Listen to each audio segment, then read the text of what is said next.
Welcome. In this lesson, the first thing I want you to do is to find the angle they give you and label the three sides with respect to what they are and the angle. So for instance, the opposite side of that angle they give us is DC. This is the opposite side. The hypotenuse, again, is always the side that does not form that square right angle. So this is the hypotenuse. And then the adjacent side is obviously the one that's left, or the adjacent side forms the angle of 25 with the hypotenuse. Once you've labeled them, now look to see what the question asks you. It asks you for the length of side CD. So I'm going to go up here and I'm going to find CD. CD goes from this side to this side. So I'm going to use the opposite side, and I know the hypotenuse. See, I have the hypotenuse's length right here. I know nothing about the adjacent side, but I'm going to use the trig function that uses the opposite and the hypotenuse.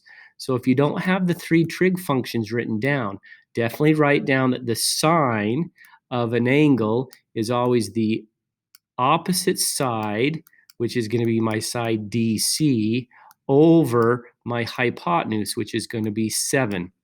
Let me write those down for you.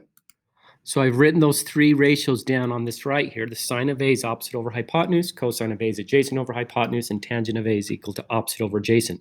That's how I knew if I'm looking for this opposite side and I know the hypotenuse, the trig function that uses the opposite and the hypotenuse is the sine of A. That's why I'm using the sine of A. Now you grab your calculator, you take the sine of 25 degrees. Again, make sure you are in degree mode.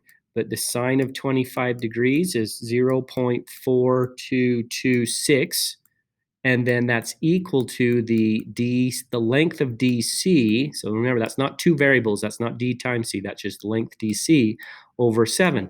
Now just multiply both sides by 7. So I'm timesing by 7, timesing by 7, and I find out that the length of DC is going to be times 7 of that 4.2 is 2.96. 2.96. Now it does say to round to the nearest tenth, so I'm reading my instructions. So I'm going to write I'm going to write 3. It ends up being 3. And that's how you're going to do all of these. So that's how you're going to do all of these. So the first thing, I'm going to submit this one and we'll move to the next one. First thing you're going to do, you need to rewind and write those ratios down. First thing you're going to do is identify the angle you know, identify the hypotenuse, identify the adjacent side, and identify the opposite side. And those, you can do that in any order, but that's just the order I did it this time. Now that I've got those identified, look to see what side you want. I want side BD. BD is the opposite side.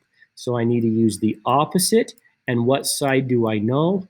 What side is given? The side that has a number or length to it is the hypotenuse. So I know the opposite over hypotenuse. Now I look in my notes to find out that's the sine function. So again, I'm going to use the sine of 63 degrees is equal to the opposite side, which I don't know, divided by the hypotenuse, which is 9. So now I take the sine of 63 and I get 0.891. 0.891 is equal to x over 9. Divide both sides by 9 to get the, sometimes, that yellow is horrible.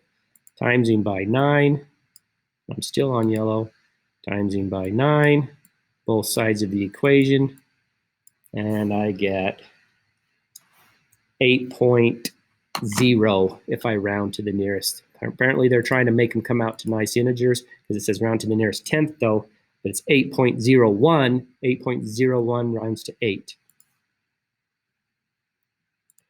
Again, this one is going to be using the cosine. Here's my angle. Again, I'm going to identify the hypotenuse. I'm going to identify the adjacent side because it always forms the angle with the hypotenuse. I'm going to find the opposite side. I'm going to say which side do I want to know. I want to know FH, which is this side. So I'm going to use the adjacent and the hypotenuse because the hypotenuse is the side that I know. Hypotenuse, that's cosine. So I'm going to take the cosine of 22 degrees is equal to the adjacent side, which is my HF, or what I don't know, divided by the hypotenuse, which I do know. So I do it just like the last one, except I'm using cosine instead of sine. And I get, whoops, I erased it. I get 7.4. 7.4. If you need to rewind and look at that, I didn't mean to erase it, but I erased it. Be careful as you move forward, because you're going to get some equations that kind of have to be backwards. And what I mean by that is I'm going to identify my angle that I have. I'm going to identify the hypotenuse. I'm going to identify the adjacent side to my angle, and I'm going to identify the opposite. Now, what side do I want to know? I want to know VW. VW, that's the hypotenuse. And what side do I know? I know the opposite side. So I'm still going to use the opposite over hypotenuse. But the problem is now my variable is going to be on the bottom. So I'm going to take the sine of 68 degrees is equal to my known side of 4.9, which is the opposite side. I know that, over my side VW, which is unknown. So be careful here that you don't divide sine of 68 by 4.9. You actually got to do a little rearranging. I'm going to multiply both sides by VW because I want to get the VW out of the denominator. Then I'm going to divide by my sine of 68. So in reality, you're going to divide 4.9 by this, whatever you got when you take the sine of 68 degrees. So on my calculator, 4.9 divided by the sine of 68 degrees gives me 5.3 if I round to the nearest tenth. So be careful when you get a little higher up that you don't accidentally divide the 4.9 or the sine of 68 by 4.9, because you have to get the VW, or the unknown side, out of the denominator. Again, if you need me to go over one of those with you in class, please do ask me.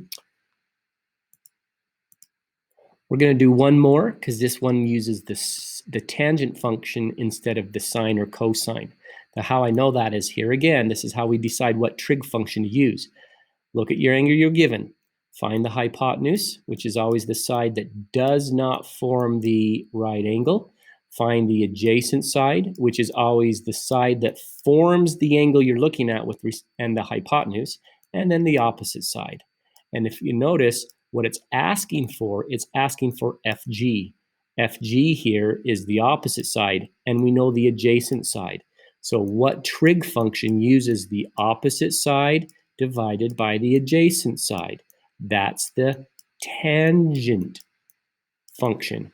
So I'm going to take the tangent of 23 degrees, and that's going to equal my unknown opposite side, which is the side length GF, divided by the adjacent side, which is 9.3.